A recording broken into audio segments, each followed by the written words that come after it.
আল্লাহ তাআলার জিকির আজকারের জন্য, আল্লাহকে স্মরণ করার জন্য কোন ব্যক্তি বসে, আল্লাহ পাক রব্বুল আলামিন লা ইয়াকুদু কওমুন ইয়াযকুরুনাল্লাহা ইল্লা হাফাতহুমুল মালায়েকা, এই পরিবেশটাকে আল্লাহ পাক রব্বুল আলামিন ফেরেশতাদের দিয়ে ঘেরাও করে রাখে।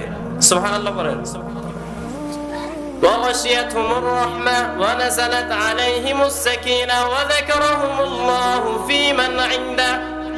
যখন কোন ব্যক্তিরা আল্লাহ তাআলার জিকির আজকারের জন্য বসে, প্রথমত ফেরেশতারা তাদেরকে চারপাশ দিয়ে সিকিউরিটি গার্ড হিসেবে তারা বেষ্টনী করে রাখে।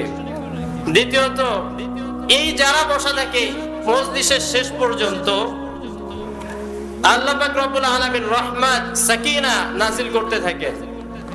সর্বশেষ সবচেয়ে বড় যে পুরস্কার সেটি হলো আমরা যেভাবে আল্লাহকে নিয়ে আলাপ আলোচনা করছি, আল্লাহর জিকির আজকার করছি, আমরা করছি মানুষের সামনে, আর আল্লাহ তাআলা আমরা যে ময়দানে আছি এটা এমন একটা দামি ময়দান। আমরা যখন আল্লাহকে স্মরণ করব, আর আল্লাহর রাসূল বলেন ওয়াযাকারহুমুল্লাহু ফিমান ইনদা, আল্লাহ তাআলা আমাদেরকে নিয়ে আল্লাহ তাআলা ফেরেশতাদের সামনে প্রশংসা করতেছেন। সুবহানাল্লাহ বলেন। আজকে কিয়ামত সম্পর্কে, কিয়ামতের ময়দানটা কেমন হবে সংক্ষিপ্ত সময় কিছু আলোচনা করব। আল্লাহ তাআলা পবিত্র কোরআনে বলেন ইয়াউমা ইয়াফিরুল মারউ মিন আখি ওয়া উম্মিহি ওয়া আবি ওয়া সাহিবাতিহি ওয়া বানি। সূরা নাবায় একটা আয়াত উল্লেখ আছে, আল্লাহ পাক রব্বুল আলামিন নাযিল করেন ইয়াউমা ইয়াকুমুর রূহু ওয়াল মালায়েকাতু সাফফান লা ইয়াতাকাল্লামুনা ইল্লা মান আযিনা লাহুর রাহমান। কিয়ামতের ময়দানে কারো কোনো কথা বলার সাহস থাকবে না, সবাই চুপচাপ থাকবে, কারো অনুমতি নাই সেদিন কথা বলা। সকলেই বলবে ইয়া নাফসি ইয়া নাফসি, আমার কি হবে। আল্লাহ পাক রব্বুল আলামিন বলেন ফেরেশতারা চারপাশ দিয়ে ফেরেশতারা সারিবদ্ধ হয়ে দাঁড়িয়ে থাকবে, আর সব মানুষ চুপচাপ থাকবে, কেউ কোনো কথা বলতে পারবে না। ইয়াউমা ইয়াফিরুল মারউ মিন আখিহি ওয়া উম্মিহি ওয়া আবি, ভাই ভাইকে দেখে পলায়ন করবে, বাপকে যায় বলবে আমি তোমার সন্তান, আমাকে একটা নেকি দাও। কিন্তু সন্তান যখন বাবার কাছে আবদার করবে সারা জীবন তুমি তো আমাকে কষ্ট করে লালন পালন করলে, আজকে একটা মাত্র নেকি দাও।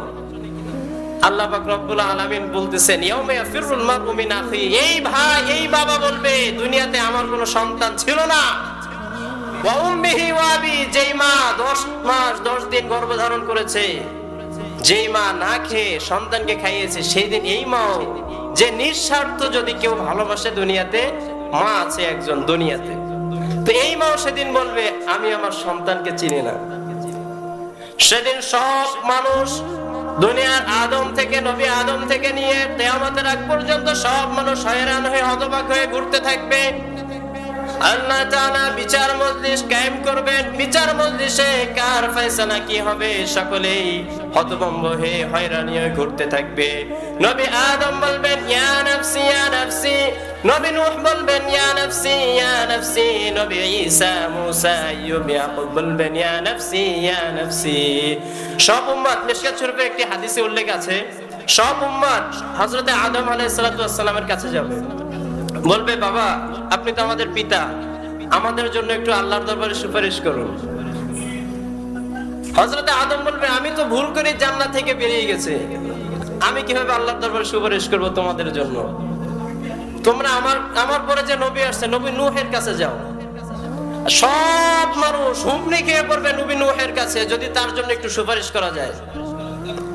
নবী নূহ বলবে আমার পক্ষে সম্ভব নয়, আমি তো আল্লাহর দরবারে উম্মতের জন্য বলেছিলাম। ক্বালা রাব্বি ইন্নী দাউতু কওমি লাইলান ওয়া নাহারা ফালাম ইয়াজিদহুম দুআই ইল্লা ফিরারা।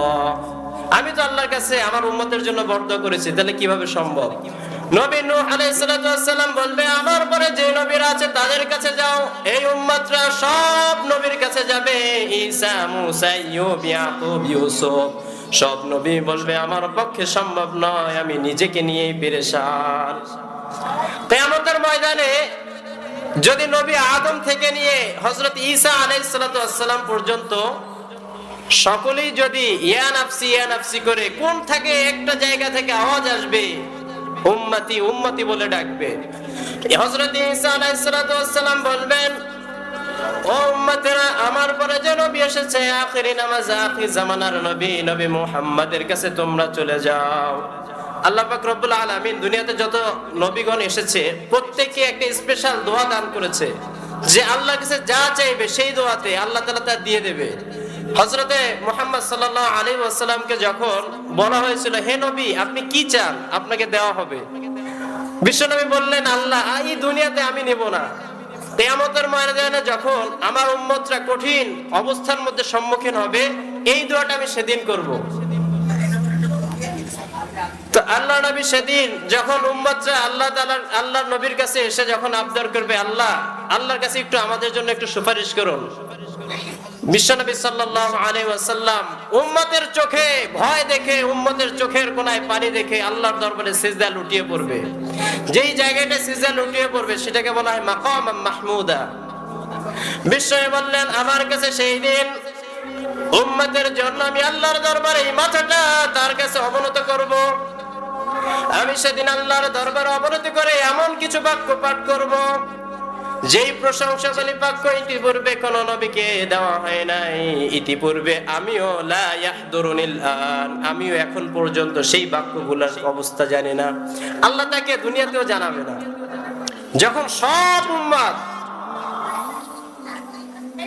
আতঙ্কে থাকবে, সব পয়গম্বর আতঙ্কে থাকবে, তখন আমার নবী মুহাম্মদ সাল্লাল্লাহু আলাইহি ওয়াসাল্লাম নিজেকে নিয়ে নয় উম্মতকে নিয়ে পেরেশান করবে, উম্মতকে নিয়ে পেরেশানিত হবে। তা আল্লাহ পাক রব্বুল আলামিনের দরবারে মাকাম মাহমুদায় দাঁড়িয়ে তিনি প্রশংসাবালী পাঠ করবে আর আল্লাহকে বলবে, আল্লাহ আমার উম্মতরা গুনাহগার, তুমি আমার উম্মতকে একটু maaf করে দাও। আল্লাহ পাক রব্বুল আলামিন সেই কিয়ামতের ময়দানে রাসূল হাদিসের মধ্যে মিশকাত শরীফের হাদিসে উল্লেখ, আল্লাহ তাআলা বলবেন, ইয়া মুহাম্মাদ ইরফা রাসাক ওয়াশফা তুশাফা ওয়া কুল তুসমা। হে নবী আমার, তোমার মাথাটা তুমি উচ্চ করো, মাথাটা উঠাও, তুমি আজকে যা চাইবা আমি আল্লাহ তাআলা তোমাকে তাই দান করে দেব। সুবহানাল্লাহ বলেন। যেই সময় কেউ থাকবে না, আপনার সম্পদ, আপনার সন্তান কেউ থাকবে না, আপনি যাকে সন্তান হিসেবে দেখেন সেদিন সে থাকবে না, আপনি যাকে স্ত্রী হিসেবে দেখেন, যার জন্য এত কষ্ট করেন, সে সেদিন থাকবে না, আপনার মা, আপনার বাবা, আপনার আত্মীয় স্বজন সেদিন থাকবে না। সমস্ত নবী সেদিন নিজেকে নিয়ে পেরেশান। সেদিন যদি আপনার পাশে বিশ্বনবী সাল্লাল্লাহু আলাইহি ওয়াসাল্লাম থাকে, তাহলে কেন আপনি দুনিয়াকে সবকিছু ধরলেন, আমার নবীর সুন্নাতগুলোকে কেন ধরেন না? قل إن كنتم تحبون الله فاتبعوني يحببكم الله ويغفر لكم ذنوبكم। আল্লাহ পাক রব্বুল আলামিন বলেন, হে নবী আপনি জানিয়ে দিন, তোমরা যদি আল্লাহকে ভালোবাসতে চাও, قل إن كنتم تحبون الله فاتبعوني, তাহলে নবীর সুন্নাতকে অনুসরণ করো। আমরা ইনশাআল্লাহ যদি কিয়ামতের ময়দানে অন্য কোন ব্যক্তি যদি আমাদের সুপারিশ করতে না পারে, অন্য কোন ব্যক্তি যদি আমাদের দরকার না হয়, তাহলে দুনিয়াতে যেই নবীকে কিয়ামতে প্রয়োজন সেই নবীর সুন্নাত দুনিয়াতে আমাদের মানার দরকার আছে না নাই? আছে ইনশাআল্লাহ। আমরা ইনশাআল্লাহ নবীর সুন্নাতকে পরিপূর্ণভাবে আমরা মানবো। আল্লাহ পাক রব্বুল আলামিন সকলকে তৌফিক দান